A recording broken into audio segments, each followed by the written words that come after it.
Halo, assalamualaikum warahmatullahi wabarakatuh. Berjumpa lagi dengan dari My channel yang senantiasa menemani teman-teman semua dalam persiapan seleksi akademik PPG PGSD 2023. Ini kita dapat info bahwa tahun ini teman-teman akan diadakan seleksi akademik PPG lagi. Bagi teman-teman yang belum terakomodir pada tahun kemarin atau belum bisa ikut di PPG tahun 2022, teman-teman bisa mempersiapkan diri menghadapi seleksi akademik di 2023 ini. Semoga dengan program yang kita berikan ini nanti teman-teman bisa lolos di UPPPG, ya bisa lolos di seleksi akademiknya gitu atau pretestnya gitu ya teman-teman ya. Oke teman-teman, nanti pembahasan program kita adalah diambil per indikatornya. Jadi kita akan bahas tuntas indikator-indikatornya dari indikator pertama sampai indikator 100. Nah, kita mulai dulu yang paling ringan dulu dari indikator 21 sampai 30. Selamat menikmati ya teman-teman. Dan semoga belajar kita nanti tembus gitu untuk PPG atau pretest PPG 2023 nanti. Oke, silakan simak baik-baik penjelasannya. Kita mulai soal prediksi yang pertama. Ini sering sekali keluar ya teman-teman. Uh, Soalnya begini, saya bacakan dulu. Bu Citra, guru di SD Bahagia Pagi, pada waktu pembelajaran tentang membuat model tiruan gunung berapi, terlihat para peserta didik membuang sisa kertas koran dan karton di dekat meja mereka. Nah, Bu Citra sudah berulang kali mengingatkan agar para peserta didik selalu menjaga kebersihan kelas. Namun sepertinya mereka masih belum mengindahkannya. Andi yang duduk di barisan paling belakang tiba-tiba mengambil sapu dan membersihkan lantai kelas. Nah, tindakan yang dilakukan Andi ini merupakan bentuk keberhasilan pembelajaran dalam menanamkan nilai karakternya apa? Pakai tanggung jawab, cinta lingkungan, pemaaf, jujur, rajin. Oke ya. Nah, karakter kita sudah pernah bahas gitu ya. Jadi ada tanggung jawab, ada gotong royong, ada pemaaf, ada jujur, ada rajin, ada takwa, ada macam-macam gitu ya. Kalau kita diminta untuk menganalisa seperti ini kemungkinan jawabannya kalau nggak cinta lingkungan ya tanggung jawab ya. Tapi fokusnya kemana dulu gitu ya. Kita lihat ya. Di sini ada kata-kata menjaga kebersihan kelas, menjaga kebersihan kelas ya. Berarti ada aturan ya untuk senantiasa menjaga kebersihan kelas. Kemudian di sini nah tiba-tiba si Andi itu mengambil sapu dan membersihkannya. Artinya dia bertanggung jawab terhadap peraturan yang ada di sekolahan gitu ya. Kebersihan kelas menjadi tanggung jawab seluruh siswa seharusnya gitu ya. Jadi Andi itu punya karakter tanggung jawab terhadap kebersihan kelas ya. Jadi jawaban yang paling tepat harusnya adalah A. Soal berikutnya, ketika seorang guru memperoleh penempatan tugas baru di pulau lain dan pengalaman tersebut diceritakan kepada siswa-siswanya di tempat tugasnya, maka cerita tersebut menampilkan semangat persatuan yang berisi titik-titik-titik. Gitu ya. Oke, yang jadi fokus adalah semangat persatuannya, gitu ya, yang perlu digarisbawahi. A. Kebanggaan betapa luasnya wilayah Indonesia dan keragaman masyarakatnya. Ya, artinya ada unsur persatuan kesatuannya kan ada. Ya. Yang B. Ucapan terima kasih dan atas penugasannya di daerah baru untuk memperoleh pengalaman. Mana persatuannya kan belum ada. Yang C. Kebanggaan memiliki murid-murid yang berkebudayaan berbeda-beda. Ini juga bisa. Ya, juga bisa ya. Yang D. Perasaan senang karena ada pengalaman baru. Oke, yang E bersyukur. Gitu ya. Ya, kalau kita lihat itu antara A dan C, pilih yang mana? Kalau yang A ini adalah luas wilayah, ada unsur kepulauannya, gitu ya, ada unsur wilayahnya dan juga ada unsur budayanya, keragaman masyarakatnya. Nah, kalau yang C hanya ada unsur kebudayaannya ya aja yang beragam gitu ya. Maka kalau teman-teman pilih pasti pilih yang A gitu ya. Pasti pilih yang A. Ada dua soalnya. Di situ karena ditempatkan di pulau lain, maka persatuan pulau, ya, persatuan wilayahnya juga harus diperhatikan. Berikutnya, setiap anak secara bergantian berpindah tempat duduk sehingga setiap hari teman duduk berbeda-beda. Menurut guru, pola tersebut dilakukan agar antar peserta didik saling memahami sesamanya. Cara tersebut dapat digunakan untuk mengembangkan karakter titik-titik. Apakah nasionalisme, kedisiplinan, peduli, gotong royong, kemandirian.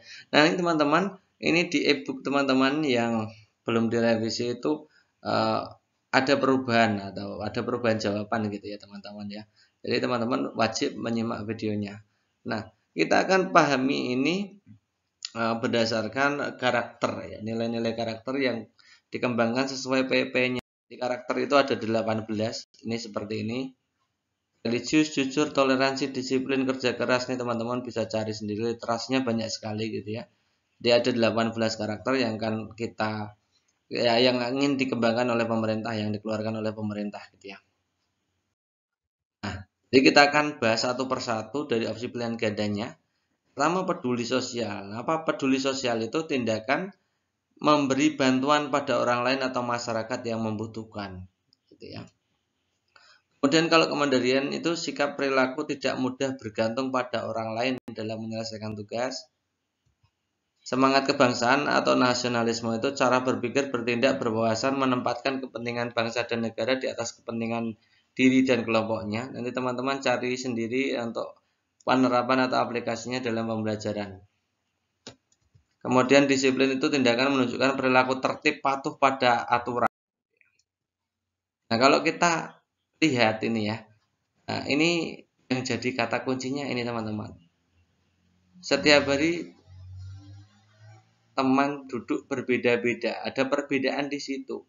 Ini ada pemahaman, jadi pemahaman akan perbedaan. Kalau kita lihat dari opsi pilihan ganda A sampai E itu yang paling menonjol yaitu A dan C. Tapi kalau peduli tadi kita sudah bahas ya, kepedulian itu terkait membantu orang lain, tidak khusus untuk memahami perbedaan.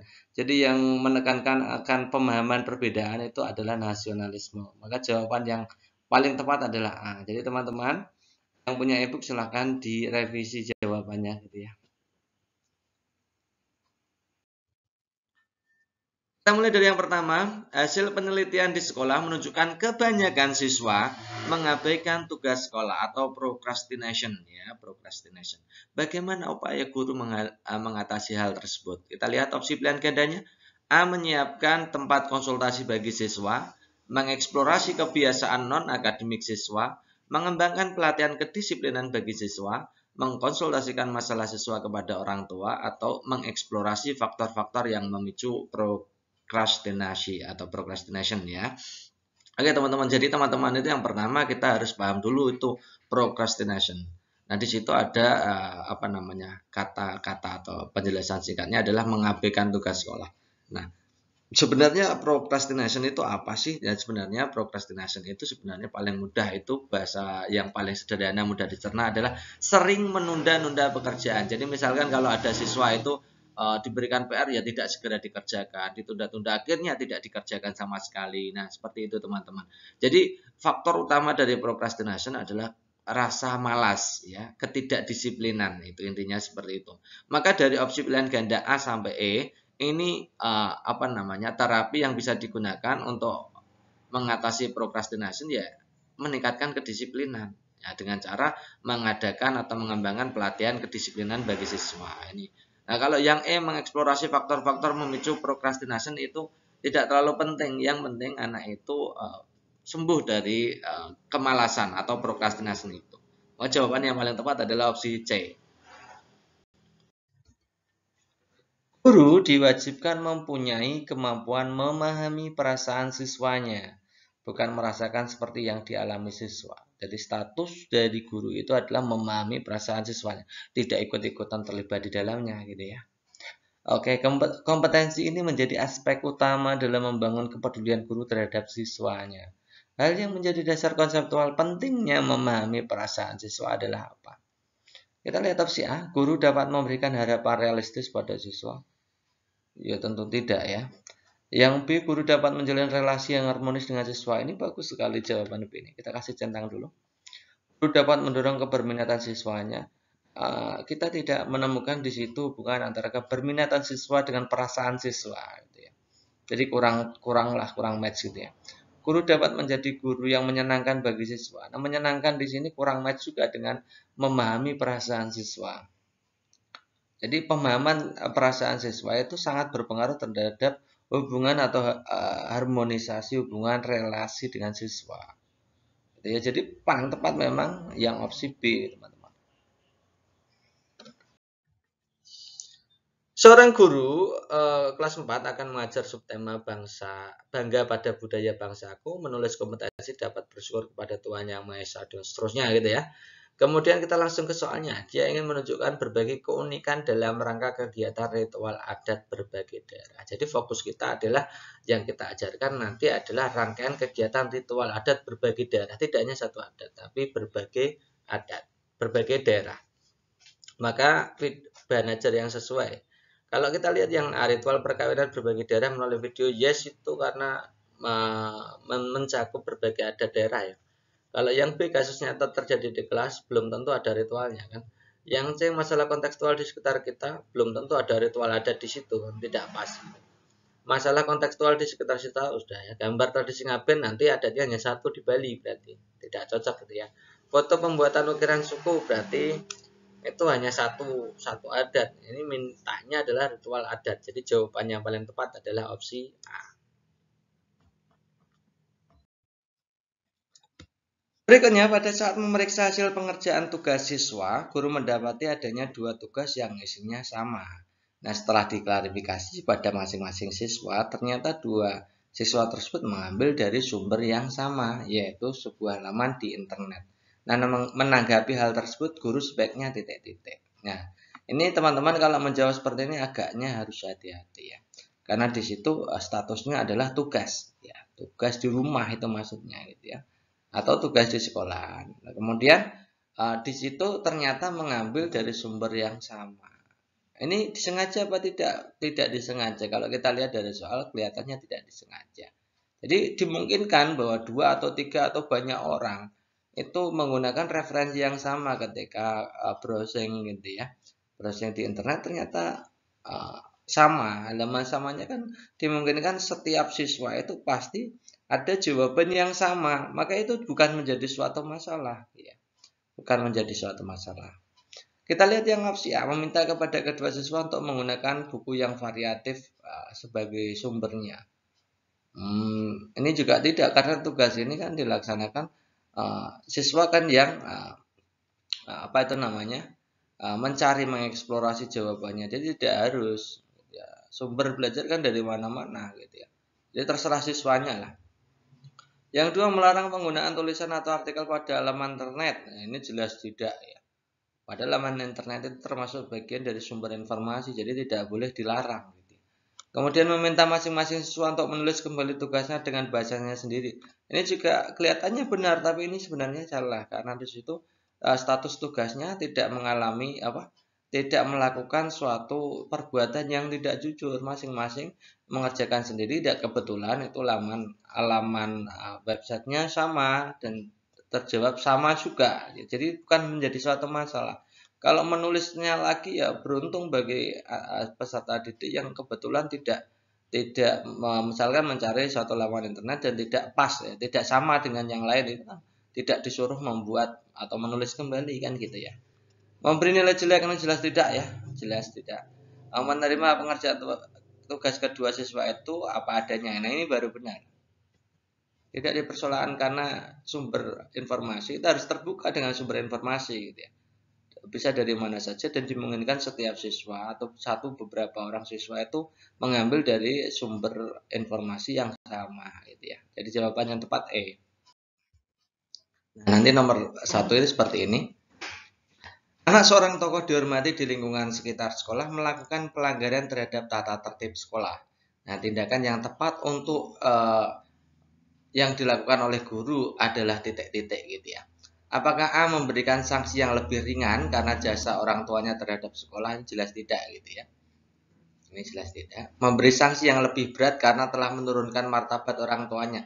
Jadi sanksi itu tidak boleh lebih ringan, tidak boleh lebih berat, ya harus sesuai dengan porsinya gitu. Jadi bukan juga. Memberikan peringatan untuk tidak melakukan pelanggaran. Nah, karena ini melanggar tata tertib ya tidak hanya peringatan gitu. Ini juga bukan. Yang dia memberikan sanksi sesuai ketentuan tata tertib. Nah, ini yang benar ini ya. Yang ini juga tidak pas gitu ya. Jadi jawaban yang paling tepat adalah yang D. Seorang guru mengajar di sebuah sekolah di kawasan elit dengan biaya hidup yang cukup tinggi dengan gaji standar pegawai. Beliau harus pandai-pandai mengelola keuangan agar bisa tercukupi kebutuhan keluarganya. Ketika masa pengisian nilai rapot, ada orang tua peserta didik yang berkunjung ke rumahnya dengan membawa bingkisan, harapannya anaknya bisa naik kelas gitu ya.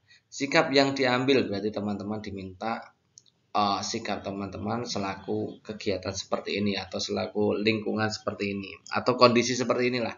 Ini teman-teman nanti akan diuji integritas dari teman-teman semua, tingkat kejujuran teman-teman, tanggung jawab teman-teman gitu ya.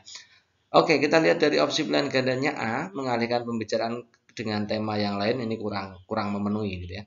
Menyambut kedatangan orang tua peserta didik, nah sambutan ini juga nanti multitafsir, jadi bukan gitu ya. Menolak kunjungan karena harus segera pergi. Menolak kunjungan memang bagus, tapi karena harus segera pergi ini juga kurang relevan gitu ya. Menjelaskan kriteria kenaikan kelas dengan jelas. Nah, ini yang paling cocok gitu ya teman-teman. Karena di sini teman-teman itu ada unsur kejujuran, ada integritasnya, tidak membocorkan rahasia gitu ya.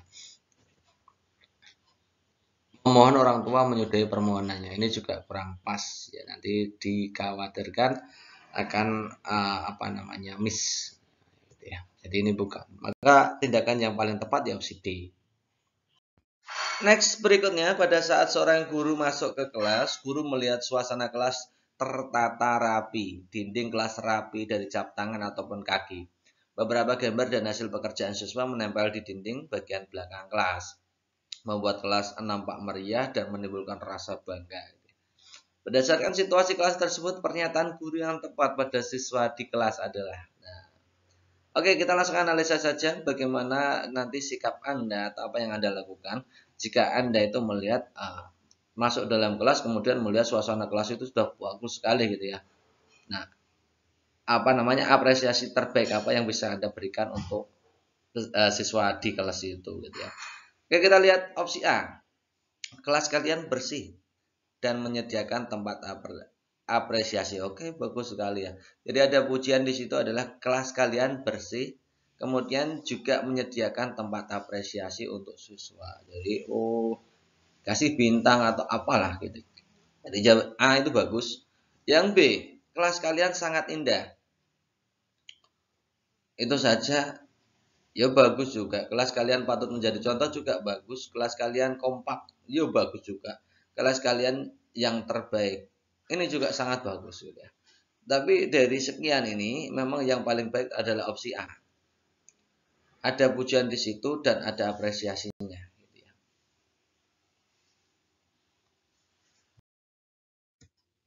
Seorang siswa yang rumahnya jauh dari sekolah sering menjemputnya terlambat ya. Sehingga harus menunggu di sekolah sampai sore. Sebagai guru yang bertanggung jawab memonitor keadaan siswa, maka yang dilakukan kalau yang A menyerahkan pengawasan siswa kepada penjaga sekolah, kurang tanggung jawab. Yang B menyerahkan tanggung jawab pengawas kepulangan siswa kepada wali, juga tidak. Meminta siswa untuk sabar menunggu, ya tidak. Memastikan bahwa siswa telah meninggalkan sekolah dijemput pihak keluarga. Ini yang benar. Langsung saja gitu ya. Memberikan komentar pendek satu kata, nyeletuk, dilakukan siswa pada saat guru mengajar. Komentar yang dilakukan dapat menstimulasi siswa lain tertawa. Tindakan yang dilakukan biasanya merupakan tindakan spontan berhubungan dengan apa yang dipikirkan siswa. Pada dimensi keterbakatan, komentar tersebut dinilai sebagai indikator kecerdasan atau mungkin kebosanan juga gitu ya. Pada sisi guru, tindakan dapat dirasakan mengganggu. Nah, perlakuan yang dapat dilakukan guru agar komentar tersebut tidak mengganggu proses mengajar. Oke teman-teman, kita kasih tanda dulu ya. Jadi ada kegiatannya ini berhubungan dengan apa yang sedang dipikirkan siswa. Jadi nyeletuk itu sebenarnya ada indikasi tentang apa yang sedang dipikirkan siswa. Nah, biasanya hubungannya dengan kalau tidak cerdas ya bosan gitu ya. Artinya apa? Jadi kalau kita mengajar tiba-tiba itu siswa nyeletuk itu ya mungkin pembelajaran kita itu membosankan. Atau mungkin juga dia kreatif, jadi kita harus memfasilitasi itu gitu ya. Kemudian ini ternyata mengganggu dalam pembelajaran, mengganggu siswa lain dan mengganggu pembelajaran kita. Nah, bagaimana kita mengelola tiga hal ini ya, supaya nanti berjalan baik, ya, lebih baik lagi, ya. Tidak mengganggu, tidak merasa itu sesuatu yang mengganggu, siswa juga merasa itu tidak mengganggu, bisa untuk menyalurkan misalkan ide kreatif, keterkaitan dengan kecerdasan. Misalkan berikutnya adalah tidak membosankan, intinya seperti itu ya. Oke, kita lihat yang opsi A. Menghentikan komentar siswa dengan mengingatkan diam dan melanjutkan paparan materi. Tentu saja tidak ya. Ini tidak memfasilitasi kecerdasan atau kebosanan. Ini dipaksa, berarti kita memaksa. Yang B, meminta siswa untuk meninggalkan dari kelas sebagai hukuman karena mengganggu, ini juga tidak memfasilitasi kecerdasan dan kebosanan tadi. Memberi komentar bagus dan menempatkan komentar sebagai bahan lanjutan materi. Oke, ini bagus sekali nih ya. Memberi senyuman dan meneruskan paparan materi, ini juga bagus. Mengabaikan respon siswa lain yang bertepuk tangan dan mengolok-olok siswanya, ini kurang. Jadi kalau tidak C ya D. Lalu pilihannya yang mana? Yang lebih menekankan pada penyelesaian masalah tentang kecerdasan, kebosanan, namun tidak mengganggu, teman-teman. Yang paling bagus adalah opsi C. Kalau memberikan senyuman saja, kira-kira celetukannya itu yang mengganggu itu kira-kira bisa selesai apa tidak? Tentu saja tidak. Tapi kalau kita menganggap bahwa celetukan siswa itu bagus dan itu nanti akan dijadikan sebagai bahan materi berikutnya, berarti ada tindak lanjutnya. Maka jawaban yang paling tepat adalah opsi C. Dalam menghadapi siswa yang nilainya selalu baik dan menyelesaikan pembelajaran dengan cepat, maka guru perlu melakukan titik-titik. Ya. Jadi ada dua kasus gitu ya. Ada di mana beberapa siswa itu atau sebagian besar siswa itu nilainya di bawah KKM atau tidak baik, maka harus ada remedi.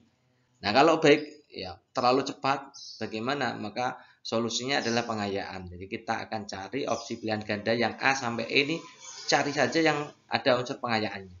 Kita lihat yang A, pembelajaran remedial. Tidak mungkin ya pembelajaran remedial. Nilainya baik dan pembelajaran selesai cepat itu ya, tidak mungkin. Yang B, pengayaan. Nah ini perlu ya. Jadi jawaban yang mudah ya B ini.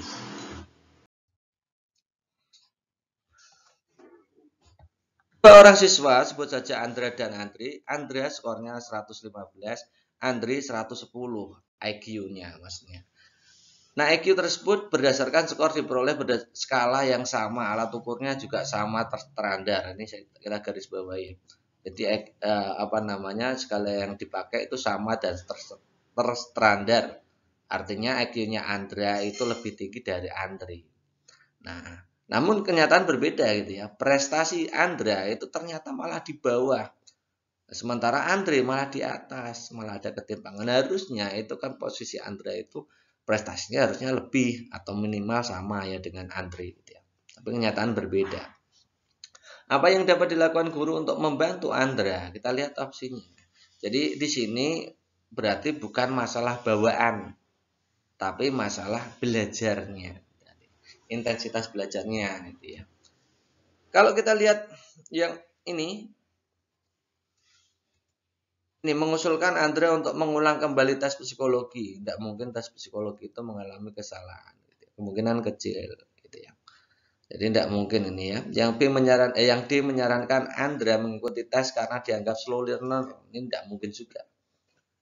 Jadi saya sudah mengatakan bahwa ini terkait dengan intensitas belajarnya. Gitu ya. Mengeksplorasi hambatan belajar yang dihadapi Andra. Mengeksplorasi itu mencari tahu hambatan belajar yang dihadapi Andra. Bisa juga, tapi di situ kita ambil yang tindakan lanjutan yang tepat saja. Jadi ini kita silang aja. Memotivasi Andra untuk meningkatkan minatnya, ini bagus. Yang B bagus. Yang A, meminta Andri untuk menjadi role model, ini tentu saja. Pada saat jam istirahat sekolah, ada salah satu siswa menemui Anda untuk meminta dijelaskan materi pelajaran. Jadi ada siswa yang datang kepada Anda ketika jam istirahat minta diajari kan, intinya seperti itu. Sebagai guru apa yang Anda lakukan? Kalau yang A, menerangkan materi yang belum dipahami siswa pada pertemuan selanjutnya, ini saya kira tidak cepat merespon gitu ya. Yang B, segera menjelaskan. Nah ini yang bagus ini. Yang C, meminta siswa untuk membaca buku. Ini juga kurang karena memang anak itu tidak paham. Yang D, memberi saran untuk belajar bersama, menjelaskan materi yang belum dipahami. Ini juga kurang. Jadi paling bagus ya B itu. Oke, next berikutnya. Sebagian besar siswa mengalami kesulitan dalam memahami pelajaran kimia yang Anda ampu. Nah, padahal tes akhir semester semakin dekat. Sebagai guru yang Anda lakukan adalah titik-titik. Ya. Ini yang menjadi garis bawah. Yang perlu digarisbawahi adalah mengalami kesulitan dalam memahami pelajaran. Apa yang Anda lakukan? A. Mengadakan tutor sebaya di kelas. B. Kalau sebagian besar itu mengalami kesulitan, maka tutor sebaya ini juga kurang efektif gitu ya. Meminta siswa belajar lebih giat lagi, ini juga kurang efektif karena memang siswa sebagian besar kesulitan. Kalau sebagian besar siswa kesulitan, maka harus diberikan pembelajaran. Ya, pembelajaran itu berarti yang paling tepat opsinya yang E ini, menjadwalkan pembelajaran tambahan. Kalau yang D, membagi kisi-kisi soal tes akhir, nah ini jelas kurang gitu ya. Yang C, membentuk kelompok belajar bersama. Ini karena sebagian besar mengalami kesulitan, maka kelompok belajar bersama juga tidak efektif gitu ya. Jadi jawabannya yang paling tepat adalah opsi E. Setiap siswa memiliki kemampuan atau potensi sehingga dalam mempelajari materi akan dipengaruhi oleh pengetahuan awal atau entry point. Namun demikian dalam proses pembelajarannya akan ditemukan hambatan psikologis dan kesulitan belajar. Nah, jika seorang guru menemukan siswanya mengalami kesulitan belajar, maka yang dilakukan guru apa? Kita lihat opsi pilihan gandanya, karena kita langsung jawab saja. Ya. Meminta siswa mempelajari kembali materi yang telah disampaikan. Kan kita tidak tahu kesulitannya di sebelah mana. Kalau disuruh mempelajari masih kesulitan bagaimana? Kan tentu ini bukan ya. Mendorong siswa agar belajar lebih pada materi yang diampu. Ini juga kesulitannya belum terlihat solusinya. Ya. Yang C, berusaha menemukan penyebab kesulitan. Berarti ini ada eksplorasi kesulitan, membantunya. Berarti mencarikan solusi. Ini bagus. Ya. Berikan motivasi siswa untuk komitmen dalam mengerjakan tugas ini juga kurang. Ya, yang E, bekerja sama dengan guru lain menemukan materi yang cocok dengan siswa ini juga tidak. Jawaban paling tepat adalah opsi C. Soal berikutnya, siswa B dikenal sebagai siswa yang rajin dan disiplin, tetapi akhir-akhir ini B sering terlambat masuk sekolah, jarang mengerjakan tugas. Nah, sebagai wali kelas yang Anda lakukan apa? Jadi ketika Anda itu menghadapi suatu perubahan perilaku dari anak didik Anda, atau anak didik Anda yang berada dalam pengelolaan Anda. Artinya Anda sebagai wali kelas gitu ya. Apa yang Anda lakukan? Oke, kita akan bahas. Langsung saja kita analisa dari A sampai E. Meminta orang tuanya mengawasi B dalam belajar di rumah secara ketat. Tiba-tiba langsung ke orang tuanya gitu ya. Oke. Yang B, menggali informasi dari B tentang penyebab perubahan perilakunya. Ini memang yang tahapan awal dari perubahan perilaku itu harus kita cari tahu dulu. Kira-kira penyebabnya apa? Apa membantu orang tua atau apa? Kalau kita lihat yang opsi A meminta orang tua mengawasi B, padahal orang tuanya bekerja, kan tidak bisa kan gitu ya. Yang B, menggali informasi dari B tentang penyebab perubahan perilaku. Nah, ini yang paling penting ya. Awal-awalnya ya harus cari informasi dulu gitu ya. Kalau memberi motivasi itu kalau sudah tahu kira-kira kalau penyebabnya malas, baru memberi informasi, memberikan motivasi. Yang dia meminta B untuk kembali rajin, ini juga setelah yang B, setelah melakukan yang B kan gitu. Memberi nasihat juga setelah yang B. Maka yang awal paling dilakukan adalah mencari informasi atau menggali informasi dari B tentang penyebab perubahan perilaku. Jadi jawabannya paling tepat opsi B. Nah, ini. Perkembangan kognitif seseorang anak terjadi saat berinteraksi dengan lingkungan. Nah, ketika berinteraksi itu, anak memperoleh skema, yaitu kategori pengetahuan yang membantu dalam menginterpretasi dan dari dunia nyata, dari dunia. Ya. Nah, proses penambahan informasi baru ke dalam skema yang sudah ada disebut apa? Apakah A, tahap praoperasional dari teori kognitif Piaget, biasa ya, equilibrium dari teori kognitif biasa atau akomodasi dari teori kognitif biasa, ataukah yang diasimilasi dari teori kognitif biasa, atau skemata atau skem ya dari teori kognitif biasa. Jadi ini fokusnya adalah proses penambahan informasi baru ke dalam skema yang sudah ada. Oke, berarti kita pada pelajaran kognitif biasa itu kita mengenal sebenarnya ada 3 ya. Ada asimilasi, ada akomodasi, dan juga equilibrium ya. Tapi kita akan bahas yang asimilasi dan akulturasi saja supaya nanti teman-teman lebih paham di situ. Di proses asimilasi dulu teman-teman. Asimilasi itu proses kognitif di mana seseorang itu mengintegrasikan persepsi atau konsep atau pengalaman baru ke dalam skema atau pola yang sudah ada. Kalau mengintegrasikan pengalaman baru atau persepsi baru atau konsep baru ke dalam skema yang sudah ada itu namanya asimilasi, gitu ya.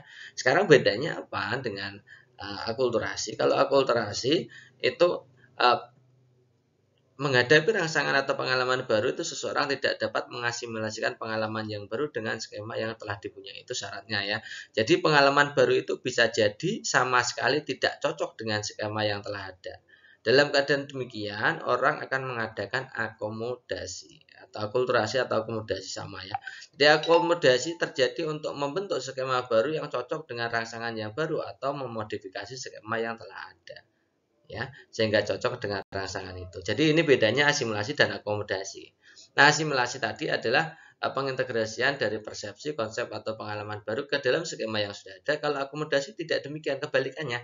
Jadi pengintegrasian persepsi, konsep, pengalaman baru ke dalam skema baru, ya, rangsangan baru, itu ya. Yang merupakan pengembangan. Jadi bedanya itu ya teman-teman ya. Maka karena di sini pertanyaannya adalah pengintegrasian informasi baru ke dalam skema yang sudah ada, jawaban yang paling tepat adalah opsi D, asimilasi.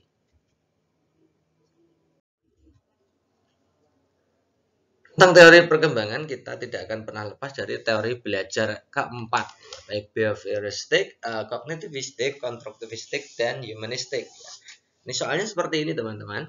Dalam sebuah proses pembelajaran di SD, guru memberikan kesempatan kepada siswa untuk melakukan kerja mandiri dengan diskusi per kelompok. Ya, yang menjadi kata kunci adalah kerja mandiri atau dengan diskusi kelompok. Ya.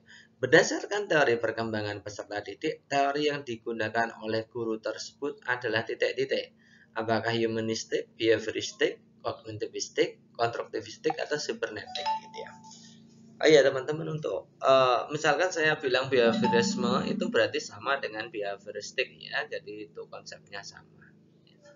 Kita akan bahas keempatnya ya. Kalau cybernetik kita tidak usah kita bahas karena yang menjadi landasan pembelajaran di pendidikan di Indonesia itu empat itu ya, yang paling terkenal memang empat itu: humanistik, behavioristik, kognitivistik, dan konstruktivistik. Kita akan bahas empat itu supaya bisa jawab ini gitu ya. Pertama adalah teori behavioristik. Itu memandang bahwa belajar itu adalah interaksi dengan lingkungan. Jadi fungsi guru adalah mengelola lingkungan supaya nanti bisa masuk ke siswa gitu ya. Dalam proses belajar mengajar yang terpenting adalah seorang akan dianggap belajar ketika sudah menunjukkan perubahan perilaku. Jadi ada perubahan perilaku. Biasanya untuk teori behavioristik itu hubungannya dengan pemberian stimulus kemudian diikuti dengan respon yang diamati gitu ya. Ciri-ciri dari teori pembelajaran behavioristik itu lingkungan belajar harus diperhatikan, jadi ditata oleh guru sedemikian hingga sehingga nanti berimbas pada perilaku peserta didik ya. Yang kedua adalah mengutamakan pembentukan tingkah laku atau stimulus respon dengan cara pengulangan, ya, latihan, pembiasaan, itu behavioristik. Yang ketiga adalah proses belajar harus menggunakan stimulus respon. Tadi kita sudah mengatakan ya. Nah, pengulangan itu teorinya biasanya teorinya Skinner gitu, pengulangan itu ya. Latihan itu ya. Ini biasanya tokoh-tokohnya adalah Thorndike, Skinner, Pavlov itu ya. Yang kedua teori kognitivistik. Ya, teori kognitivistik itu berbeda jauh dengan behavioristik. Kalau behavioristik memandang bahwa seseorang dikatakan belajar itu faktornya dari luar, yaitu dari lingkungan yang membentuk perilaku siswa. Itu behavioristik ya. Kalau kognitivistik berbeda, jadi dari dalam. Jadi otak manusia itu berkembang sesuai dengan tahapan berpikir mereka. Itu bedanya itu ya. Kalau behavioristik dari luar, lingkungan membentuk perilaku. Kalau kognitif tidak demikian, karena setiap manusia itu sebenarnya punya punya otak itu berkembang sesuai tahapan berpikirnya. Itu bedanya di situ. Jadi saya terangkan bedanya juga. Sekarang kita akan bahas teori kognitivistik secara umum, yaitu bagaimana munculnya dan diperoleh skemata. Nah, sama seperti Piaget kan, memang tokohnya Piaget ya. Skema atau rencana manusia dalam mempersepsikan lingkungan. Dalam tahapan-tahapan ini agak susah dibahas, oke. kita ambil poin pentingnya adalah belajar itu mendapatkan pengetahuan baru dalam memaknai informasi secara mental, itu yang menjadi penting. Jadi ya pokoknya kata kuncinya dari kognitivistik itu berpikir gitu ya. Nah, cirinya apa? Itu yang pertama, pembuatan materi pembelajaran harus disusun dengan pola logika sederhana ke kompleks. Nah, tadi saya mengatakan bahwa teori kognitivistik tadi kan artinya belajar itu sesuai tingkat berpikirnya, dari sedikit menjadi banyak. Ya, termasuk tokohnya adalah Vygotsky itu ya. Makanya kita harus menyusun materi pelajaran itu dari yang paling sederhana menuju kompleks nanti supaya anak itu berkembang. Tidak bisa kita langsung mengajarkan pembelajaran yang sulit dulu langsung, tidak bisa. Anak tidak bisa seperti itu. Nah, kurikulum kita sekarang ini kan memang juga sudah menerapkan teori kognitivistik ini. Disusun dari yang paling mudah, misalkan penjumlahan dulu, baru pengurangan, baru perkalian, baru pembagian. Urutannya kan begitu. Itu berarti memanfaatkan teori kognitivistik.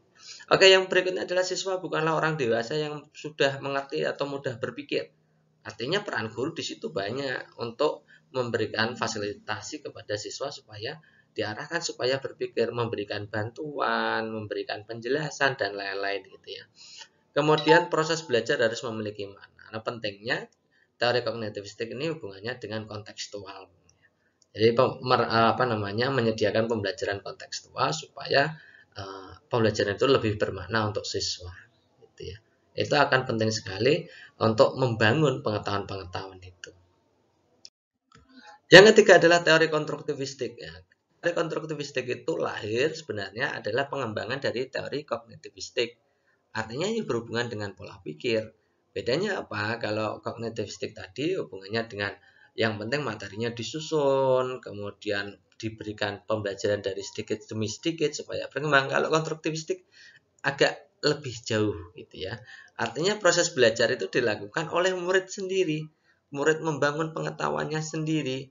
Guru statusnya hanya sebagai mediator, fasilitator gitu ya. Kemandirian dalam membangun pengetahuan sendiri itu teori pentingnya dari konstruktivistik gitu ya. Jadi pengetahuan itu terjadi berasal dari pengalaman-pengalaman yang telah dilewati. Nah, artinya kan masing-masing peserta didik itu harus dilatih supaya membangun pengetahuannya sendiri. Cirinya kita lihat sekarang. Ya, saat mengajar sebaiknya mempersiapkan kesempatan murid untuk mengeluarkan pendapatnya. Ya, supaya nanti itu terbentuk dalam otak mereka. Murid diberikan waktu kesempatan untuk menceritakan pengalamannya agar menjadi murid yang lebih kreatif, imajinatif. Jadi ada konsep berbaginya, ya konstruktivistik ya juga memberikan konsep berbagi pengetahuan, menjelaskan itu supaya juga ikut membangun pengetahuan. Kemudian menekankan siswa untuk lebih kreatif karena pembebasan ide-ide untuk membangun pengetahuannya itu sendiri. Jadi lebih kreatif siswanya, lebih imajinatif.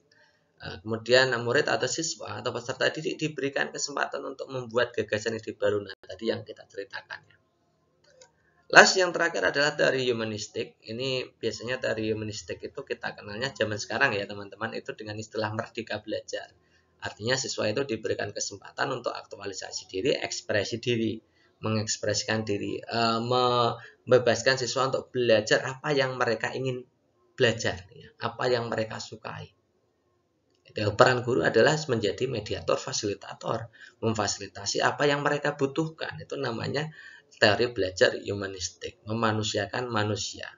Ya, tidak menganggap bahwa manusia itu sama, harus belajar ini semua, tidak, tapi manusia itu unik. Dia punya kemampuan di bidang ini, dia punya kemampuan di bidang ini, kemampuan di bidang ini. Sehingga guru harus memfasilitasi sebanyak mungkin topik-topik ya. Topik-topiknya harus banyak supaya masing-masing siswa itu punya serapannya masing-masing sendiri-sendiri.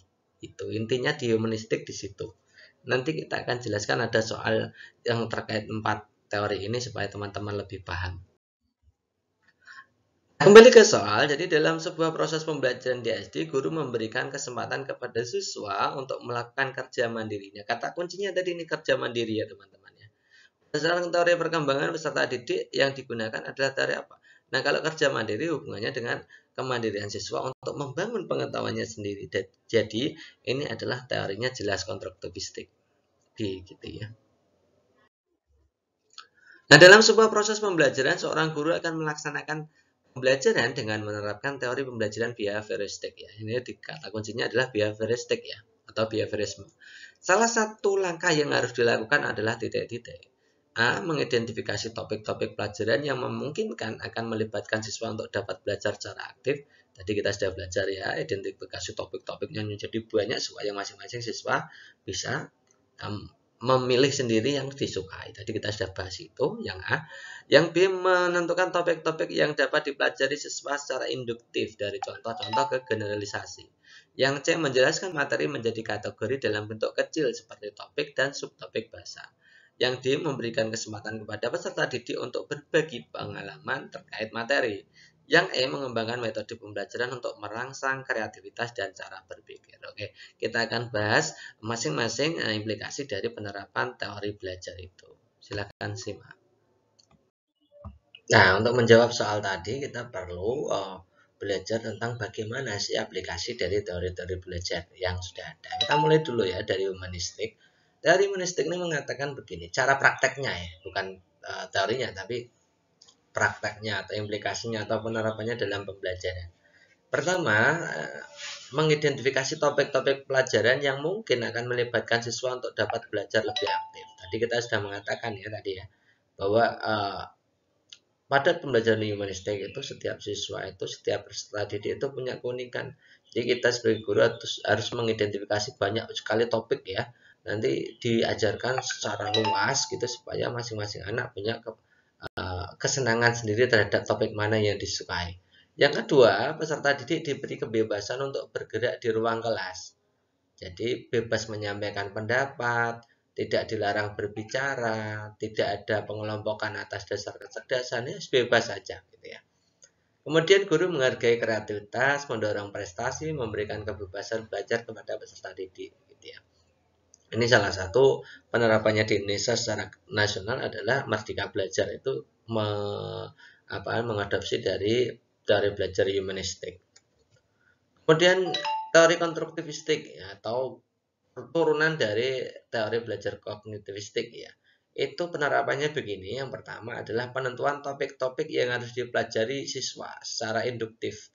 Dari contoh-contoh ke generalisasi. Ini teorinya, teori discovery learning itu semuanya masuk di konstruktivistik ya. Topik-topik harus dirancang sedemikian hingga kemudian disusun secara induktif ya, supaya siswa itu bisa menemukan sedikit demi sedikit pengetahuannya. Kemudian yang kedua adalah mengembangkan bahan ajar. Ada contoh-contoh soal, ilustrasi, tugas, dan sebagainya. Yang ketiga, murid diberikan waktu atau kesempatan untuk menceritakan pengalamannya. Jadi menceritakan pengalamannya itu juga dalam rangka membangun pengetahuan. Ya, agar menjadi murid yang lebih kreatif dan imajinatif. Jadi teori belajar yang menekankan siswa atau memberi kesempatan siswa untuk meningkatkan kreativitas dan imajinasi siswa itu juga konstruktivistik ya. Teori yang ketiga adalah teori behavioristik. Itu penerapan yang paling populer, saya jelaskan dua ini. Yang pertama adalah menjelaskan materi menjadi kategori-kategori bentuk kecil atau bentuk topik, atau sekarang itu namanya pembelajaran tematik di SD ya. Pembelajaran tematik itu juga mengadopsi teori belajar behavioristik jadi topik-topik gitu ya, pokok bahasan, subpoin gitu ya. Kemudian melepaskan rangsangan stimulus ke siswa. Jadi ada stimulus, ada respon ya, dikasih motivasi supaya dapat respon. Responnya seperti apa, dikasih hukuman, dikasih penguatan supaya siswanya nanti responnya seperti apa. Itu teori behavioristik. Yang terakhir adalah teori kognitivistik. Ini adalah induk dari teori konstruktivistik. Ini penyajian materi pembelajaran disusun dengan pola atau logika sederhana ke kompleks. Karena bersama ya dengan konstruktivistik ya. Memang konstruktivistik itu lahir dari kognitivistik gitu ya. Yang kedua, memberikan pembelajaran sesuai dengan perkembangan peserta didik. Yang terakhir adalah proses belajar mengajar harus kontekstual dan bermakna gitu ya. Jadi pembelajarannya harus bermakna. Artinya penyajian contoh-contoh soal, penyajian pembelajarannya harus merupakan hal-hal yang terjadi di sekitar siswa. Oke, dari sini kita bisa jawab ya, kalau yang A itu pertanyaannya apa? Behavioristik ya. Yang A lihat ya, Mengidentifikasi topik-topik pelajaran yang mungkin akan melibatkan siswa untuk dapat belajar secara aktif tadi adalah humanistik. Menentukan topik-topik yang dipelajari siswa secara induktif, tadi discovery itu maksudnya di konstruktivistik. Nah, karena konstruktivistik itu anakan dari kognitivistik, maka itu juga menjadi bagian. Kemudian yang C, menjelaskan materi menjadi kategori dalam bentuk kecil subtopik. Nah, ini pembelajaran tema ya. Pembelajaran tema tadi masuknya adalah heuristik ya. Kemudian yang D, memberikan kesempatan kepada peserta didik untuk berbagi pengalaman. Nah, itu dalam rangka membangun pengetahuan. Ini pas konstruktivistik.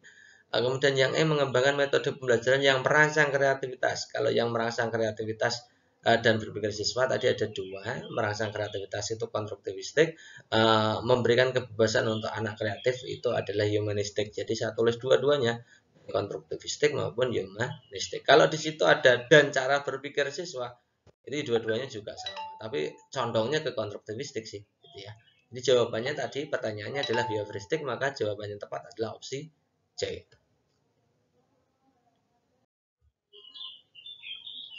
Soal berikutnya, guru kelas 2 SD memulai pelajaran pembagian dalam mengingat materi pengurangan.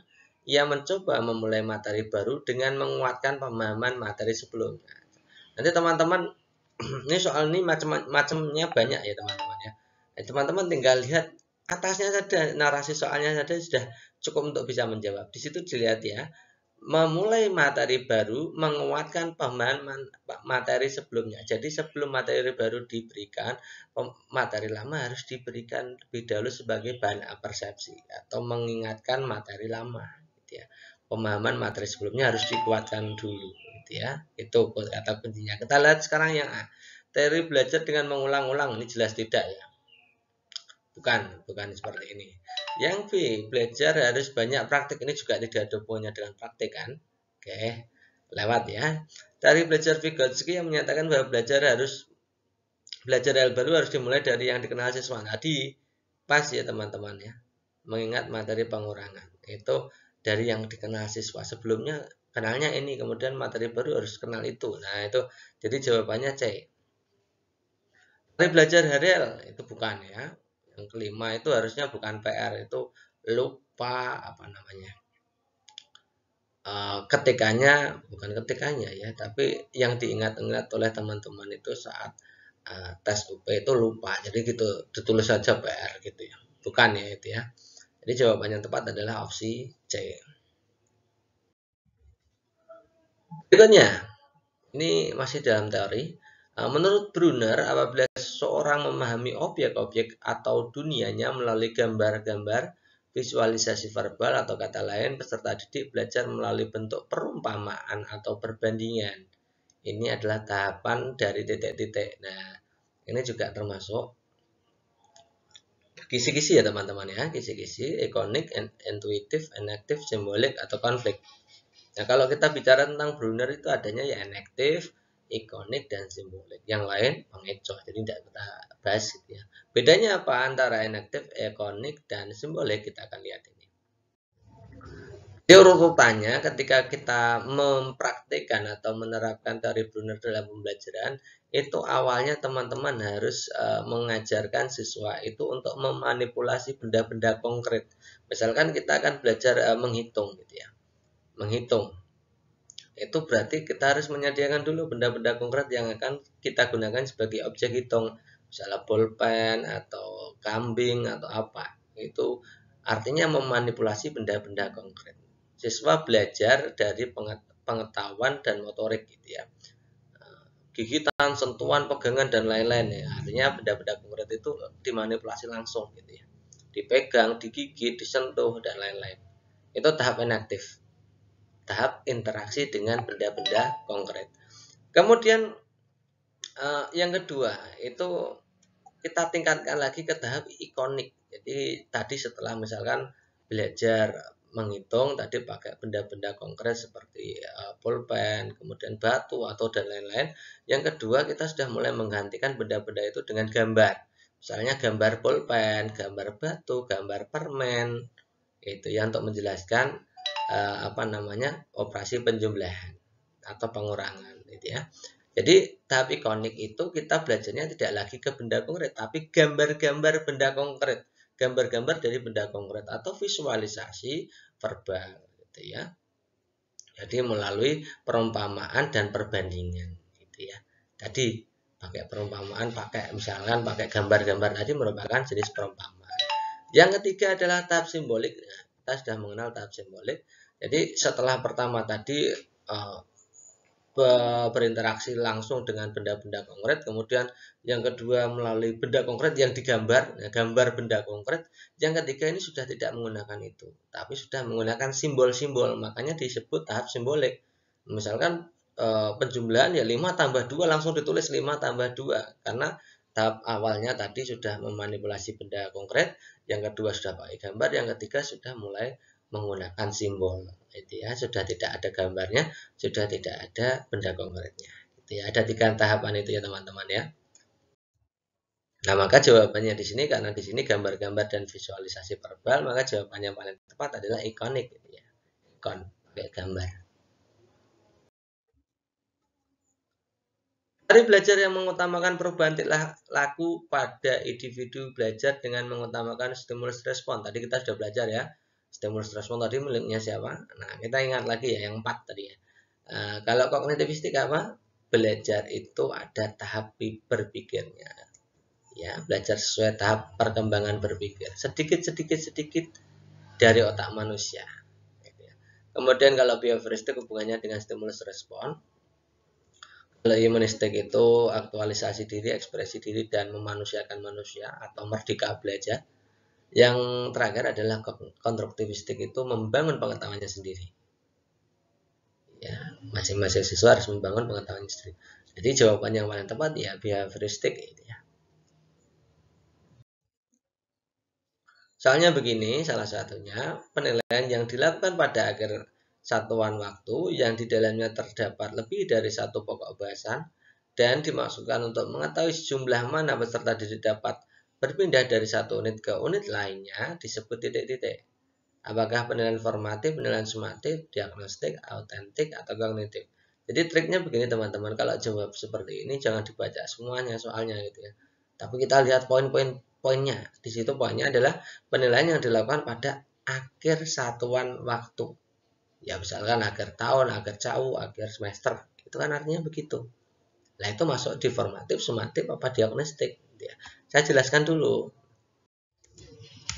Jadi kalau penilaian formatif itu ya teman-teman itu mengenalnya dengan penilaian harian. Jadi penilaian harian itu penilaian formatif. Menilainya apa? Ya habis KD, satu KD, ulangan harian atau penilaian harian, gitu ya. Satu kompetensi atau satu program saja. Nah, tujuannya apa? Untuk melihat tingkat keberhasilan proses belajar mengajar itu sendiri pada KD itu. Nah, penilaian formatif berorientasi pada proses, memberikan informasi kepada guru apakah program atau KD atau proses belajarnya masih perlu diperbaiki atau tidak, ya. Perbaikan atau tidak. Jadi penilaian harian itu ya nanti supaya bisa diperbaiki lah, intinya seperti itu. Ya, ciri khas dari penilaian formatif tadi dilaksanakan pada setiap akhir pokok bahasan atau KD. Kemudian tujuannya adalah untuk melihat perbaikan pembelajaran, ya. Untuk perbaikan pembelajaran. Waktunya ya habis satu KD itu, gitu ya. Kemudian kalau penilaian sumatif itu contohnya adalah penilaian semester, penilaian akhir tahun. Ya, penilaian yang dilaksanakan pada akhir unit program, bisa akhir tahun, bisa akhir semester, bisa jauh kalau dulu jauh ya. Terdiri dari beberapa KD. Jadi KD. Kemudian diadakan penilaian sumatif. Tujuannya adalah untuk mengetahui hasil yang dicapai oleh siswa. Ya, dimasukkan di rapot itu loh maksudnya. Ya, seberapa jauh siswa telah mencapai kompetensi yang ditetapkan kurikulum. Ya. Fokusnya kalau tadi penilaian formatif berbasis proses, kalau sumatif ini hasil. Jadi yang dinilai ya kualitas angkanya, ya, kuantitas angkanya, bukan perbaikan pembelajarannya, itu ya. Yang terakhir adalah penilaian diagnostik. Ini tujuannya adalah mengetahui kelemahan-kelemahan. Jadi seperti penilaian harian, tapi fungsinya adalah untuk mengetahui kelemahan-kelemahan serta faktor-faktor penyebabnya. Gitu ya. Ada remedial, ada dan lain-lain itu ya contohnya. Jadi kita bisa jawab karena di sini setiap akhir satuan waktu lebih dari satu pokok bahasan atau lebih dari satu KD, maka jawabannya pasti adalah penilaian sumatif. Nah, soalnya seperti ini. Dalam proses pembelajaran, para siswa dihadapkan dengan situasi di mana ia bebas mengumpulkan data. Ini ya, bebas mengumpulkan data, membuat dugaan atau hipotesis, mencoba-coba atau trial and error, mencari dan menemukan keteraturan pola, menggeneralisasi atau menyusun rumus beserta bentuk umum, membuktikan benar salahnya tidak dugaan. Hal ini merupakan penerapan teori belajar titik-titik, konstruktivistik, kognitivistik, behavioristik, humanistik, cybernistik. Nah, teman-teman, nanti teman-teman akan banyak sekali pertanyaan-pertanyaan yang sebenarnya itu bukan kaitannya dengan secara umum dengan teori belajar ini, gitu ya. Maksudnya begini, saya berikan contoh yang ini, kenapa ini penting ya. Ini sebenarnya itu model belajar apa, gitu ya. Kalau pada soal narasi soal itu sebenarnya model belajar apa. Nah, kalau pada soal ini jelas ini model belajar discovery learning. Nah, discovery learning itu turunan dari teori belajar apa? Apakah behavioristik, apakah konstruktivistik, atau kognitivistik atau humanistik. Nah, gitu teman-teman ya. Jadi teman-teman harus memahami sub-sub dari masing-masing teori belajar. Misalkan teori belajar behavioristik, maka teman-teman mengenal teorinya Pavlov, ya, teorinya Bandura, teorinya Brunner. Ya, Brunner itu yang kognitif ya. Nah, terus kemudian teorinya macam-macam itu teman-teman harus paham, gitu ya. Oke, kita akan bahas ini. Nah, tadi saya sudah mengatakan bahwa soal ini pada deskripsi soal, pada pertanyaan soal itu dijelaskan bahwa ini kemungkinan besar adalah discovery learning, dan discovery learning itu bagian dari konstruktivistik. Apa buktinya? Ayo kita lihat ya. Begini penjelasannya teman-teman. Nah, ini inti dari aplikasi pendekatan konstruktivistik dapat ditemui dalam pembelajaran kooperatif, model pembelajaran penemuan. Jadi subbagian atau model pembelajaran yang dikembangkan dari teori konstruktivistik itu contohnya discovery learning, inquiry learning, jigsaw, cooperative scripting, dan model investigasi kelompok. Itu ya turunannya ya, atau model yang dikembangkan dari teori yang bersesuaian dengan konstruktivistik. Nah, pada soal itu sama persis dengan discovery learning ya. Ini ada tahap fase stimulasi atau tahap pertanyaan, pengajuan pertanyaan. Kemudian tahap identifikasi masalah itu membuat hipotesis atau jawaban sementara, ya, dugaan sementara atau hipotesis. Kemudian baru mengumpulkan data, jadi anak-anak diberi kebebasan mengumpulkan informasi yang sebanyak-banyaknya, kemudian diolah datanya, kemudian fase pembuktian, artinya anak-anak diberikan kesempatan sebesar-besarnya untuk membuktikan apa terhadap dugaan yang dia telah kemukakan, gitu ya. Yang terakhir adalah prinsip generalisasi, di mana kesempatan pada siswa untuk menarik kesimpulan. Jadi setelah pembuktian kemudian dibuat generalisasi. Yang terakhir sebenarnya penutup ya, penutup tidak terlalu penting gitu ya. Jadi ini kan persis sama dengan apa yang pada soal tadi gitu ya. Kembali ke soal, jadi ini tadi adalah jawaban yang paling tepat adalah konstruktivistik ya teman-teman ya. Oke. Soalnya begini teman-teman, dalam proses pembelajaran guru mengarahkan siswa pada diskusi pemecahan masalah. Jadi guru mengarahkan siswa pada diskusi dan pemecahan masalah. Artinya apa? Guru mengarahkan di sini bukan untuk memimpin ya, tapi di situ adalah menjadi bagian dari fasilitator ya. Fasilitator diskusi dan pemecahan masalah. Kemudian hingga melakukan proyek guna melatih mereka berpikir kritis. Oke. Ilustrasi di atas sesuai dengan karakteristik guru abad 21 yaitu titik-titik. Jadi saya ulangi lagi, dalam proses belajar guru mengarahkan siswa pada diskusi dan pemecahan masalah sehingga melaksanakan atau melakukan proyek guna melatih mereka berpikir kritis. Nah, ini peran guru berdasarkan abad 21 yang apa? Apakah A, pengajar, pendidik, penasihat, pelatih, pembimbing, pengawas, fasilitator, motivator, inspirator, dan pemimpin, pengarah, penilai. Oke. Jadi ini tujuannya adalah untuk memfasilitasi pembelajaran ya, intinya seperti itu, dan kemudian memfasilitasi anak untuk bisa berpikir kritis. Kita akan analisa masing-masing karakteristik guru abad 21, perannya seperti apa saja, coba kita lihat ya. Nanti sambil langsung dianalisa. Di halaman pertama kita sediakan 5 dulu. Peran guru dalam abad 21 itu yang pertama guru sebagai korektor, di mana guru harus membedakan nilai yang baik dan mana nilai yang buruk. Semua nilai yang baik harus guru pertahanan dan nilai yang buruk harus disingkirkan dari watak dan jiwa anak. Nah, ini tidak ada keterkaitannya dengan tadi ya, jadi tidak. Yang kedua, guru sebagai inspirator. Guru harus dapat memberikan ilham yang baik kepada kemajuan anak didik. Guru harus dapat memberi petunjuk cara belajar yang baik. Ini masuk tadi ya, masuk ya. Oke, nanti inspirator masuk berarti. Yang tiga, guru harus sebagai informator, di mana guru harus dapat memberikan informasi perkembangan ilmu pengetahuan dan teknologi selain bahan pelajaran untuk setiap mata pelajaran yang telah diprogramkan. Ini juga tidak masuk ya, karena ini perkembangan iptek, tidak ada hubungannya dengan narasi soal. Yang keempat, guru sebagai organisator, artinya guru memiliki kegiatan pengelolaan akademik, tata tertib dan seterusnya. Itu berarti bukan, tidak termasuk gitu ya.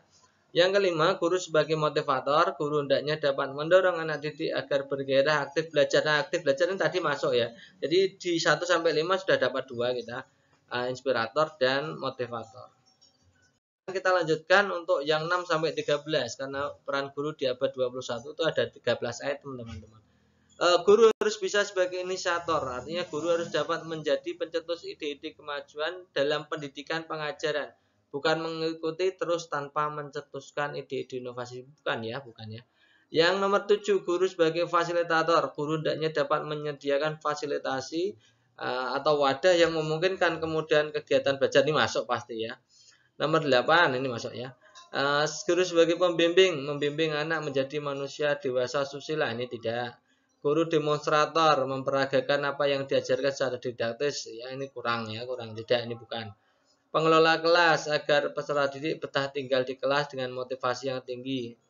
Ini juga sebenarnya bisa, tapi ini fokusnya adalah bagaimana pengelolaan kelas agar siswa itu punya motivasi gitu ya. Ini juga bisa lah. Nah, kemudian guru sebagai mediator, hendaknya memiliki pengetahuan pemahaman tentang media pendidikan. Ini tentang media, kelihatannya tidak ya.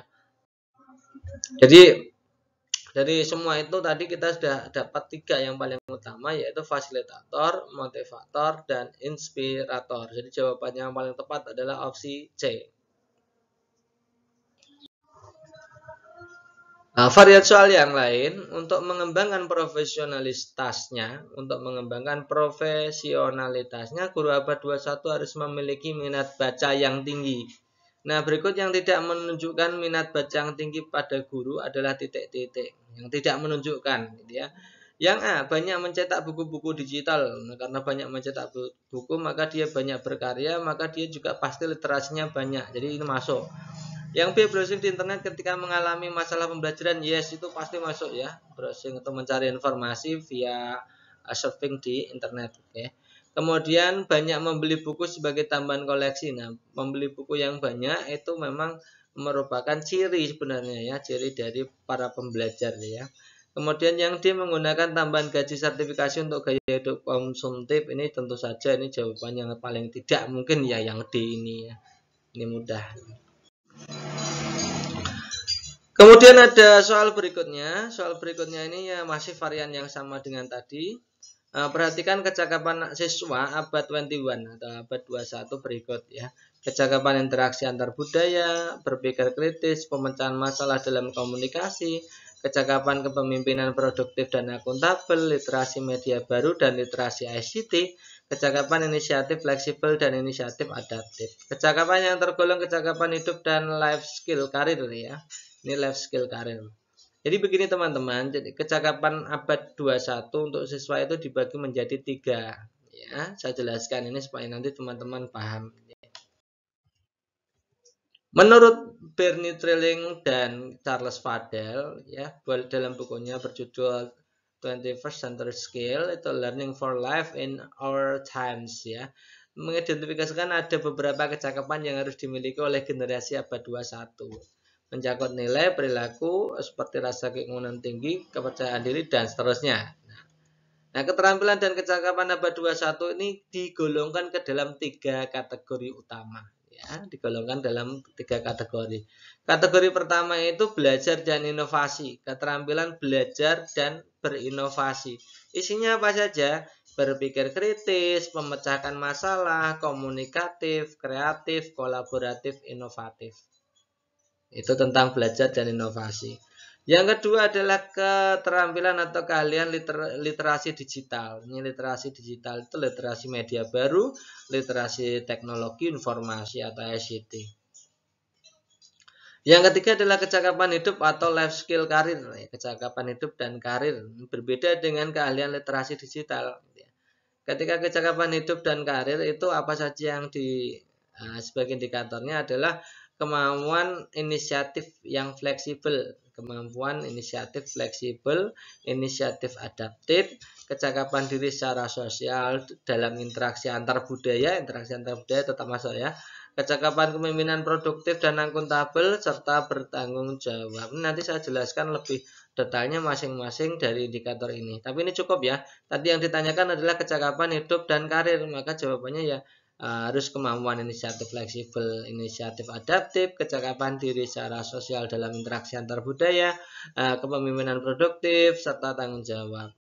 Ya, kita lihat ya. Yang satu kecakapan interaksi budaya, yes. Kalau berpikir kritis kan belajar inovasi, bukan. Kecakapan pemimpin produktif, kepemimpinan produktif, yes. Ini masuk ya. Literasi media baru ini literasi digital, tidak usah ya.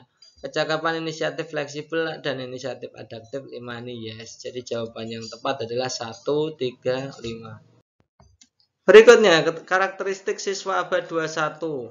Penerapan model pembelajaran konstruktivistik seperti diskusi, curah pendapat, debat dimaksudkan untuk mengembangkan keterampilan siswa yaitu titik-titik. Oke, ini adalah pembelajaran konstruktivistik di mana pembelajaran konstruktivistik itu harus membangun pengetahuannya sendiri step by step sendiri gitu ya. Jadi siswa itu nanti diberikan kesempatan untuk berargumen, mengeluarkan ide dan lain-lain nanti ya. Banyak sekali itu karena memang disusun sendiri oleh siswa pengetahuannya. Oke, keterampilan siswa yang dikembangkan pada kegiatan pembelajaran konstruktivistik seperti diskusi curah pendapat yang mana? Ya kita lihat ya. Yang A, berpikir kritis. Apakah benar konstruktivistik itu berpikir kritis? Yes. Pemecahan masalah? Yes. Karena salah satu bagiannya adalah discovery learning, penemuan ya. Kemudian komunikasi? Yes. Karena di sini adalah diskusi dan curah pendapat. Oke. Kreatif juga ya. Kreatif ini pasti karena mengeluarkan ide-ide gitu ya. Kolaboratif itu kerjasama sama yes ya, termasuk inovatif juga. Jadi A ini masuk semua. Yang B, kelancaran membaca, menulis, mengingat itu sudah bukan bagian dari keterampilan karakteristik abad 21 ya. Yang C, keterampilan menyiapkan diri menghadapi ujian, menjawab tes, ini juga bukan lagi keterampilan siswa abad 21. Yang D, terampil berinteraksi antara budaya, menjadi pemimpin produktif dan bertanggung jawab, ini bukan keterampilan, ini masuk keterampilan abad 21 yang tipe life skill karir ya. Padahal ini yang pada soal itu yang dipentingkan adalah belajar dan inovasinya gitu ya. Kegiatannya kegiatan pembelajaran, bukan life skill-nya, tapi kegiatan pembelajarannya. Maka jawaban yang tepat adalah opsi A. Nah, next berikutnya, siswa berbagi atau sharing pengetahuan dan keterampilan dan keahlian yang sesuai dengan minatnya dengan berbagai siswa di seluruh dunia. Nah, ini menurut keterampilan abad 21 yang ditunjukkan oleh siswa tersebut adalah yang apa? Apakah kemampuan bekerja sama dalam tim, kecakapan sosial, kecakapan kepemimpinan produktif dan bertanggung jawab, atau kecakapan kreatif dan inovatif. Oke. Nah, ini intinya adalah siswa berbagi pengetahuan ya. Saya akan berikan penjelasan yang panjang sekali nanti supaya nanti teman-teman paham ya tentang keterampilan abad 21, bagaimana cabangnya, kemudian yang kedua adalah indikator-indikator apa saja yang masuk dalam keterampilan tersebut. Nah, kita mulai ya. Tadi kecakapan abad 21 ada 3 tipe ya. Yang pertama adalah kecakapan pembelajaran atau kecakapan belajar dan inovasi ya. Itu kita akan bahas dulu masing-masing. Yang pertama adalah kreativitas dan inovasi ya. Indikatornya apa saja? Ini memperlihatkan originalitas dan penemuan, mengembangkan, menerapkan, menyampaikan gagasan baru kepada orang lain, terbuka, penuh tanggung jawab, penuh tanggap ya dalam melihat pandangan baru, bertindak pada gagasan kreatif gitu ya. Yang kedua, Ini indikator kedua adalah pemikiran kritis dan pemecahan masalah atau critical thinking dan problem solving. Yang satu tadi adalah creativity and innovation gitu ya. Itu melatih pengutarakan pendapat yang logis dalam pemahaman, kemudian membuat pilihan dan keputusan yang kompleks, memahami keterkaitan di antara sistem, mengidentifikasi, mengajukan pertanyaan signifikan, dan seterusnya. Kemudian membimbing, menganalisis, membuat sintesis informasi, ini dan seterusnya. Kemudian kecakapan belajar dan inovasi yang ketiga adalah komunikasi dan kolaborasi. Ini mengungkapkan pemikiran gagasan secara jelas efektif melalui penyampaian lisan dan tulisan tadi masuk ya. Karena berbagi lewat tulisan memperlihatkan kemampuan bekerja secara efektif sebagai tim yang berlainan ya tadi juga masuk. Jadi melatih fleksibilitas dan kesediaan membantu dalam kompromi pengambilan keputusan, kemudian tanggung jawab pekerjaan kolaboratif. Dan berarti ini masuk di sini. Komunikasi dan kolaborasi ini masuk di sini tadi ya yang pertanyaannya. Nah, kita lanjutkan dulu. Tadi yang A sudah ya kita bahas yang A itu kecakapan pembelajaran dan inovasi. Sekarang yang B itu kecakapan kedua adalah ICT atau informasi media teknologi. Ini dibagi jadi dua ya, literasi informasi. Ini indikatornya mengakses informasi secara efisien efektif, mengevaluasi informasi secara kritis, kompeten dan kreatif bagi persoalan atau masalah yang dihadapi. Kemudian indikator kedua mengolah pemahaman dasar persoalan etnis, hukum di seputar akses dalam penggunaan informasi. Kemudian indikator keduanya literasi media, itu memahami berbagai pesan media dibentuk untuk tujuan apa dan menggunakan sarana karakteristik serta konvensi. Yang kedua menguji bagaimana para individu menafsirkan pesan secara berbeda. Ya, macam-macam ya. Yang ketiga adalah literasi ICT. Nah, literasi ICT itu ya menggunakan teknologi digital, cara komunikasi dan lain-lain. Dan sebenarnya ini masuk literasi ICT juga ya. Menggunakan teknologi sebagai sarana penelitian. Kemudian yang ketiga adalah kecakapan kehidupan dan karir atau life skill and karir. Tadi kita sudah bahas ya. Itu yang pertama fleksibilitas dan kemampuan beradaptasi. Ini indikatornya adalah mengadaptasi peran dan tanggung jawab, bekerja efektif dalam iklim ambiguitas, kemudian inisiatif dan kemandirian. Yang ketiga adalah kecakapan lintas budaya atau interaksi antar budaya. Ini dibaca sendiri ya. Kemudian yang keempat produktivitas dan akuntabilitas. Yang kelima kepemimpinan yang bertanggung jawab. Nah dari sini kita sudah bisa jawab berarti. Wah, untuk jawab soal ini aja sudah belajar supaya nanti kalau soalnya di luar ini teman-teman bisa jawab gitu loh. Maksud saya gitu, memberikan penjelasan secara penuh itu. Kalau seandainya soalnya diplesetkan ke soal yang lain yang mirip seperti ini, maka teman-teman bisa jawab. Berarti jawabannya yang mana tadi? Kalau berbagi pengetahuan atau sharing pengetahuan maksudnya di kerjasama dalam tim atau kolaborasi dan komunikasi. Ini soalnya seperti ini. Nah, narasi soalnya di situ panjang sekali ya. Kita langsung baca saja dulu soalnya. Tindakan yang dilakukan Dodi tersebut merupakan salah satu bentuk keberhasilan pembelajaran dalam menanamkan nilai karakter apa gitu ya. Jadi kita akan cari di narasi soalnya karakter apa yang sebenarnya telah dilakukan oleh Dodi. Nah, kita baca dulu. Bambang merupakan salah satu peserta didik di SD Nusa. Nah, dia selalu ketinggalan pelajaran mengarang sebab tidak memiliki buku yang cukup. Dia hanya memiliki satu buku dan itu untuk semua catatan pelajarannya sehingga campur dengan mata pelajaran lain. Nah, hal ini karena kondisi ekonomi sejak kedua orang tuanya meninggal dunia. Nah, saat ini Bambang yatim piatu. Nah, Dodi ya. Sebagai teman satu meja secara diam-diam memberikan kado buku tulis satu lusin kepada Bambang. Nah, sikap Dodi ini bagaimana? Ya, apakah peduli, rajin, tanggung jawab, cinta lingkungan, pemaaf? Ini jelas kelihatannya teman-teman.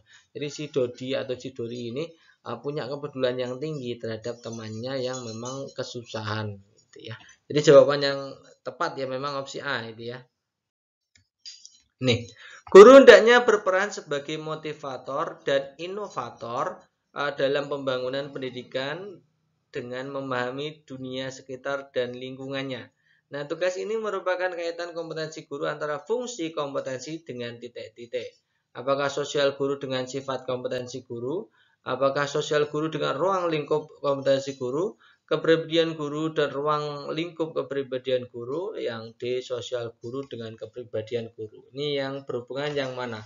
Oke, berarti kalau ada soal seperti ini kita harus menganalisa untuk karakteristik dari kompetensi sosial, bagaimana karakteristik kompetensi kepribadian, bagaimana kemudian ruang lingkupnya seperti apa gitu ya.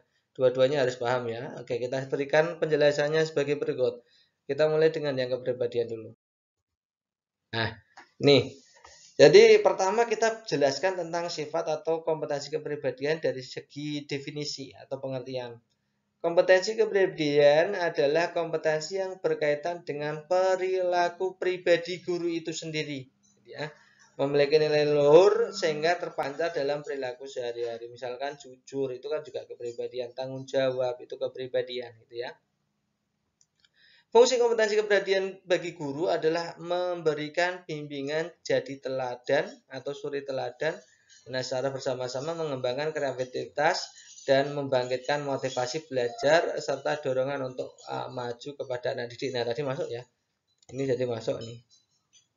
Ya, tadi kan pertanyaannya memberikan motivasi, gitu ya. Oke, itu fungsi kompetensi guru. Sekarang kita belajar tentang ruang lingkup dari kompetensi kepribadian itu yang apa saja. Satu itu guru sebagai manusia ciptaan Tuhan yang Maha Esa berkewajiban untuk meningkatkan iman dan ketakwaan kepada Tuhan yang Maha Esa. Ya, karena guru itu bagian dari makhluk, maka dia juga harus beriman bertakwa. Gitu ya. Yang kedua, adanya rasa percaya diri dan tanggung jawab. Ya. Yang ketiga, adanya tenggang rasa dan toleransi. Jadi guru yang profesional yang punya kompetensi kepribadian itu hanya harus punya rasa tanggung jawab, rasa toleransi dan seterusnya. Kemudian guru profesional menurut ruang lingkup dari kompetensi kepribadian itu adalah guru yang diharapkan dapat menjadi fasilitator. Jadi selain motivator ini ada fasilitator yang menumbuhkan budaya berpikir kritis. Ya. Jadi fungsi guru pada kompetensi kepribadian ini selain untuk menampilkan perilaku pribadi guru itu sendiri juga sebagai suri teladan agar ada dua hal itu ya. Yang pertama membangkitkan motivasi, yang kedua menjadi fasilitator dalam menumbuh kembangkan budaya berpikir kritis dan seterusnya. Nah, sekarang kita bandingkan dengan pengertian kompetensi sosial. Kalau kepribadian berkaitan dengan pribadi masing-masing guru, yang kompetensi sosial begini. Jadi kemampuan guru untuk berkomunikasi, berinteraksi secara efektif, efisien dengan peserta didik, guru, orang tua, dan masyarakat.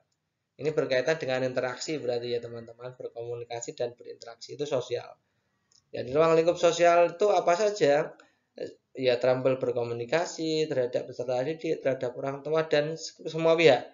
Yang kedua adanya sikap simpatik. Jadi sudah simpatik ya, berwibawa gitu ya. Kemudian dapat bekerja sama, ya, adanya dapat bekerja sama, pandai bergaul itu bagian dari kompetensi sosial, memahami dunia sekitar, ya itu kompetensi sosial. Jadi tidak ada keterkaitannya dengan motivasi dan fasilitator pembelajaran, gitu ya. Nah maka kita bisa jawab karena di sini fungsinya adalah perannya sebagai motivator dan inovator, maka itu bukan kompetensi sosial, tapi itu jelas kompetensi kepribadian, gitu ya.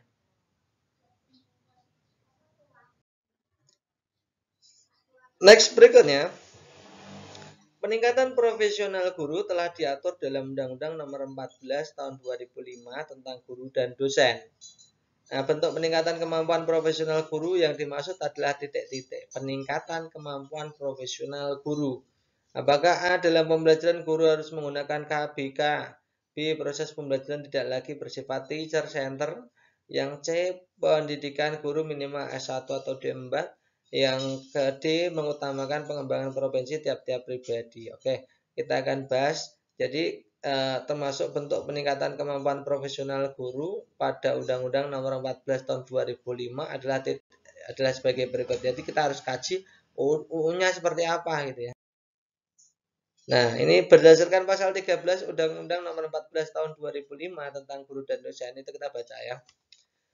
Pemerintah dan pemerintah daerah wajib menyediakan anggaran untuk meningkatkan kualifikasi akademik dan sertifikasi pendidik bagi guru dalam jabatan yang diangkat oleh satuan pendidikan yang diselenggarakan oleh pemerintah, pemerintah daerah, dan masyarakat. Jadi yang perlu ditingkatkan adalah kualifikasi akademik dan sertifikasi pendidik. Kualifikasi akademik yang minimal strata 1, gitu ya. Nah, ketentuan lebih lanjut mengenai anggaran untuk peningkatan kualifikasi akademik sertifikasi pendidik sebagaimana dimaksud pada asal 1 diatur dengan peraturan pemerintah. Nah, ada PP-nya.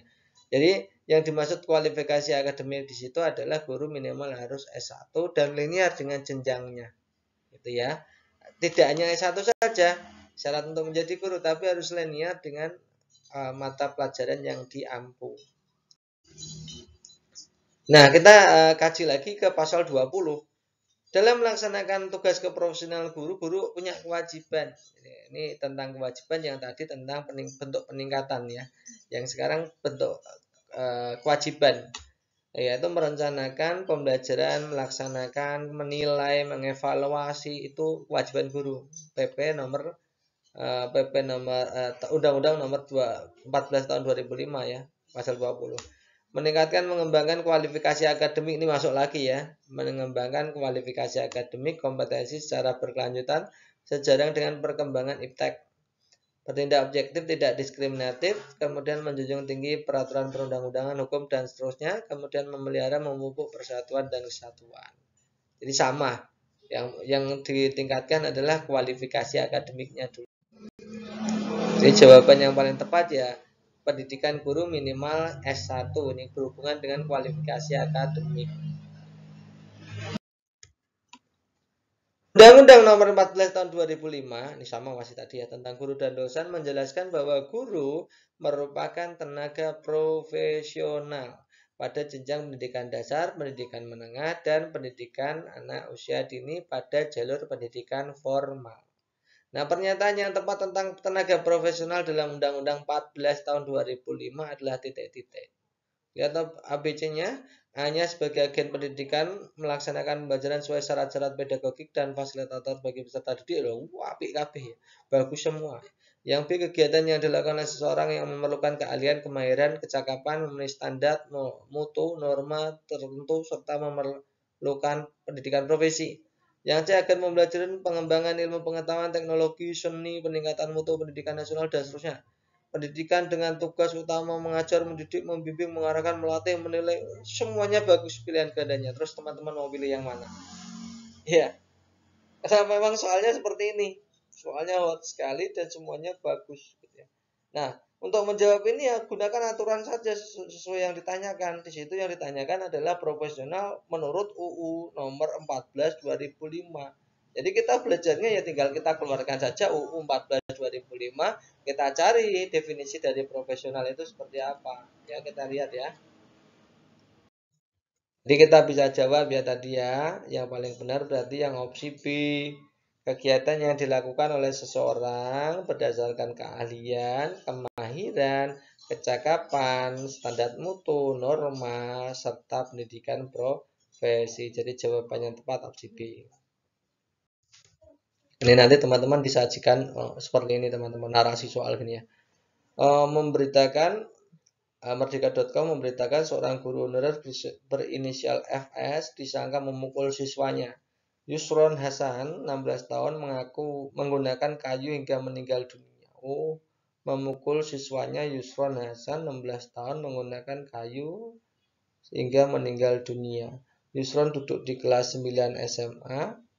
Alasan FS memukul anak didiknya hanya karena dia tidak mengenakan seragam batik sesuai perintah para guru.